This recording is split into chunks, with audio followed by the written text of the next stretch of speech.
இல்லை, இவிஎம் குறித்த சந்தேகங்களுக்கான தீர்வு அப்படின்றது தேர்தல் ஆணையத்திடம் தான் இருக்கிறது, அல்லது நீதிமன்றத்திடம் இருக்கலாம் என்று எதிர்பார்க்கப்படுகிறது அப்படின்றது தான் இன்றைக்கு அவர்கள் கொடுத்திருக்கக்கூடிய தீர்ப்பின் அடிப்படையில் சொல்ல முடியும்.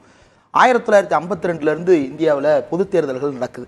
17 பொது தேர்தல்களில் வராத ஒரு சந்தேகம் அப்படின்றது ரொம்ப உச்சகட்டமாக வந்திருக்கிறது. இதற்கு முன்னாடி கள்ள ஓட்டு பதிவு பண்றாங்க, வாக்குச்சாவடியை கைப்பற்றுகிறார்கள் அப்படின்ற புகார்கள் எல்லாம் வந்த போதும் கூட மக்கள் தேர்தல் ஆணையத்தின் மீது நம்பிக்கை வைத்து வாக்கு செலுத்துவதற்கு அவ்வளவு ஆர்வமாக போனார்கள். காரணம் என்ன அப்படின்னா, அதை சரி செய்வதற்கான முயற்சிகளில் தேர்தல் ஆணையம் இறங்கியது.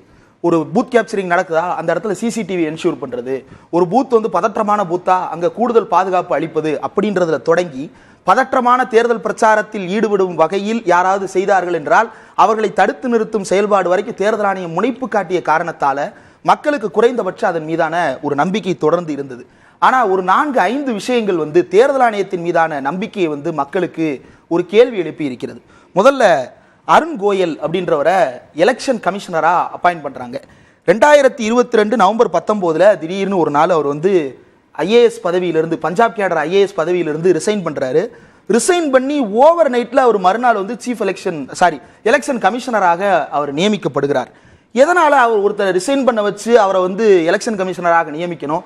அவர் ரிசைன் பண்ண உடனே அவர் தகுதியுள்ள நபராக ஐடென்டிஃபை பண்ணப்படுறாரா?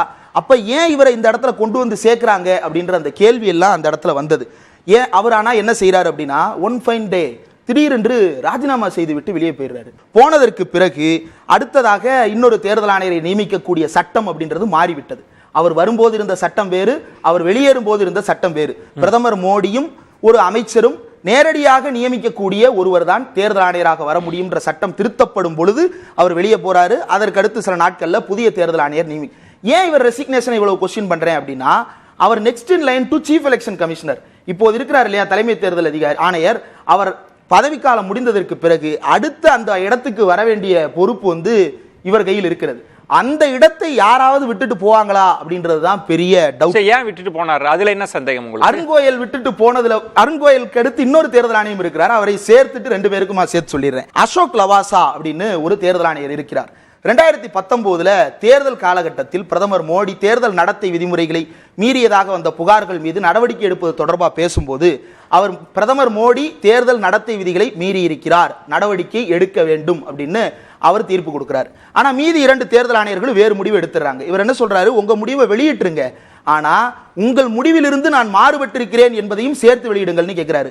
ஏன் அப்படின்னா, சார் 2 பேரும் சொன்னது போல தேர்தல் ஆணையம் ஒரு தன்னிச்சையான அமைப்பு. எப்படிப்பட்ட தன்னிச்சையான அமைப்பு? சுப்ரீம் கோர்ட்டை போன்ற தன்னிச்சையான அமைப்பு. சுப்ரீம் கோர்ட் ஜட்ஜ்மெண்ட்ல 2 பேர் சாதகமான தீர்ப்பு, ஒருத்தர் பாதகமான தீர்ப்புனா பாதகமான தீர்ப்பு சேர்ந்து தான் ரிலீஸ் ஆகும்.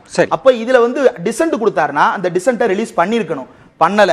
அப்போ 2019 டிசம்பர்ல இந்தியன் எக்ஸ்பிரஸ்க்கு அவர் கொடுத்த பேட்டியில ஒரு விஷயத்தை குறிப்பிடுறாரு. there is a price for honesty. நேர்மையாக இருப்பதற்கென்று ஒரு விலை இருக்கிறது. சொன்ன சில மாதங்களில் அவர் பதவியை ராஜினாமா செய்துவிட்டு வெளியேறுகிறார். இதற்கு இடைப்பட்ட காலத்தில் ஒன்று நடக்க, அவருடைய வீட்டில் மனைவி, அவருடைய மகன், அவருடைய சகோதரி அத்தனை பேரின் மீதும் சிபிஐ, இடி, ஐடின்னு மாறி மாறி அவங்கள கூட்டு ராவும் பகலுமா அவங்கள சார், தேர்தல் ஆணையம் கொண்டு வைக்கிற மிஷினும் தேர்தல் ஆணையம் என்னோட பூத்துல கொண்டு வச்ச மிஷினும் ஒன்னா அப்படின்ற கேள்வியே வருதுல்ல. இவ்வளவு கனமான சந்தேகம் ஏன் சார் ஒரு தேர்தல் ஆணையத்து மேல மக்களுக்கு வரப்போகுது? இந்த கேஸ போட்டது இந்திய தேசிய காங்கிரஸோ, விடுதலை சிறுத்தைகளோ, அல்லது திராவிட முன்னேற்ற கழகமோ, அண்ணா திராவிட முன்னேற்ற கழகமோ அல்ல. இந்த கேஸ போட்டது அசோசியேஷன் ஃபார் டெமோக்ராட்டிக் ரிஃபார்ம்ஸ். அது ஒரு தன்னிச்சையான அமைப்பு. இவர்கள் பிஜேபிக்கு எதிரானவர்களா? இல்லை. 2011 காங்கிரஸ் ஆட்சி காலத்திலிருந்து இதே மாதிரியான கேள்விகளை தொடர்ந்து எழுப்பி இருக்கிறார்கள். காங்கிரஸ் ஆட்சியை உள்ள வச்சு கேள்வி கேட்கிற வகையில பல வழக்குகளை இவர்கள் நடத்தி இருக்கிறார்கள். நோட்டா பட்டன் கொண்டு வர்ற வழக்குல இவங்க இம்ப்ளீடிங் பெட்டிஷனராக உள்ள இருந்திருக்கிறார்கள். அப்போ இவ்வளவும் செய்தவர்கள் தான் இந்த கேள்வியையும் எழுப்புகிறார்கள். அவங்க முடிஞ்ச எலெக்ஷன்ல இருந்து கேள்வி கேட்கிறாங்க. முடிஞ்ச எலெக்ஷனை ப்ராசஸ சந்தேகிக்கிறாங்க. எந்த சந்தேகம்? அவங்க ஒண்ணும் இல்ல சார், ஃபார்ம் 17C நினைக்கிறேன், ஒவ்வொரு தேர்தல்ல அந்த பூத்ல போலிங் முடிஞ்சதுக்கு அப்புறம் எவ்வளவு போலிங் அப்படினு பூத் வைஸா ஒரு ஸ்லிப் கொடுப்பாங்க. யாருக்கு? பூத் ஏஜென்ட் எல்லாருக்கும் கொடுப்பாங்க. அதற்கு பிறகு ஓட்டு எண்ணும் போது அந்த கவுண்டும் அந்த பெட்டியில காட்டுற கவுண்டும் ஒண்ணா இருக்கணும். ஆனா ஒண்ணா இல்ல சார், அதுதான் கேள்வியே. அதே போல விவிபேட் வெரிஃபை பண்ற இடத்துல இந்த நம்பர் ஒண்ணா இருக்கு, அதாவது கையெழுத்து நம்பர் ஒண்ணா இருக்கு, இவங்க சொன்ன நம்பர் ஒண்ணா இருக்கு, இவிஎம் நம்பர் ஒண்ணா இருக்கு, எண்ணி பார்க்கிற நம்பர் வேற ஒண்ணா இருக்கு. இவ்வளவு வேறுபட்டு இருக்கேன்னு கேட்டோம்னா டெக்னிக்கல் கிளிட்சா இருக்கலாம் அப்படின்னு சொல்லிட்டு தேர்தல் ஆணையம் தள்ளி போகுது. நான் ஒரே ஒரு விஷயம் சார் முடிச்சிடுறேன். சுருக்கமா. இந்த தேர்தல் ஆணையத்தின் மீது இவ்வளவு சந்தேகம் வலுப்பதற்கான காரணம் அப்படின்றது வெறுமனே இவிஎம் விவிபேட் தொடர்பானது மட்டுமே அல்ல. தேர்தல் ஆணையத்தின் தொடர்ச்சியான நடவடிக்கைகள் தான். எலக்டோரல் பாண்ட் குறித்து தேர்தல் ஆணையம் என்ன மாதிரியான பேச்சை கொடுத்திருக்கிறது? தேர்தல் ஆணையம் தானே ஃப்ரீ அண்ட் ஃபேர் எலெக்ஷன் நடத்தணும். இந்த எலக்டோரல் பாண்ட் அப்படின்றது கான்ஸ்டிடியூஷனலி அது அகைன்ஸ்டா இருக்கு அப்படின்னு தீர்ப்பு கொடுக்கறாங்க. அப்போ இப்படி தீர்ப்பு கொடுத்திருக்காங்களே, ஐயோ அப்ப இவ்வளவு காலம் நடந்த எலெக்ஷன்ல வந்து இவங்க எல்லாரும் இல்லீகலா பெற்ற மணியை பயன்படுத்தி இருக்காங்களான்ற சந்தேகத்தை கேஸா கொடுத்திருக்க வேண்டியது யாரு? எலெக்ஷன் கமிஷன் கொடுத்திருக்க வேண்டும். மாறாக கள்ள மௌனம் சாதிக்கிறது.